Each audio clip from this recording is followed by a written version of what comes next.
सुधांशु जी जैसी याददाश्त के लिए क्या करना चाहिए, क्योंकि वो न सिर्फ किताब बताते हैं, जाके किताब पढ़िए डॉक्टर अंबेडकर की हु वर शूद्रास, फिर चैप्टर बताते हैं, फिर बताते हैं चौथी लाइन पे जाके पढ़ लेना। Chapter number 1 page number 1 paragraph number 3। तो इतना मेमोराइज कैसे होता Wikipedia of Indian politics Sudhanshu Trivedi ji का। है? ऐसा हुआ कि आप किसी डिबेट में गए, कुछ गलत निकल गया और फिर आपको लगा कोई बात नहीं, इनको कौन सा पता है। हमारे वेदों में क्या क्या लिखा है, क्योंकि दुनिया में जो जो प्रूफ होता है सुधांशु जी कहते हैं हमारे वेदों में लिखा हुआ है।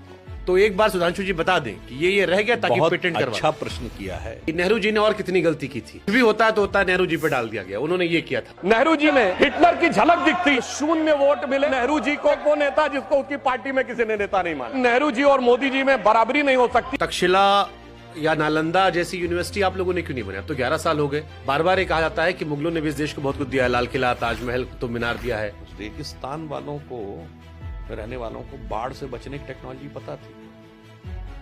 बाकी मैं दर्शकों के विवेक पे छोड़ता हूं। जहां एक बूंद पानी नहीं होता था, उन्हें यह पता था कि बाढ़ से कैसे बचाई जा सकती है, और आपने उसकी लकड़ी भी पता है। चाणक्य ओरिजिनल में थे या काल्पनिक थे? अब ये भी बड़ा चलता है। वो कहते हैं सब काल्पनिक, राम सेतु काल्पनिक है, चाणक्य काल्पनिक है। जो कहते हैं देश कभी था ही नहीं, ये तो अंग्रेजों के आने के बाद हुआ है। तो ये वो लोग कहते हैं जिनको कहते थे UBI, unfortunately born in India.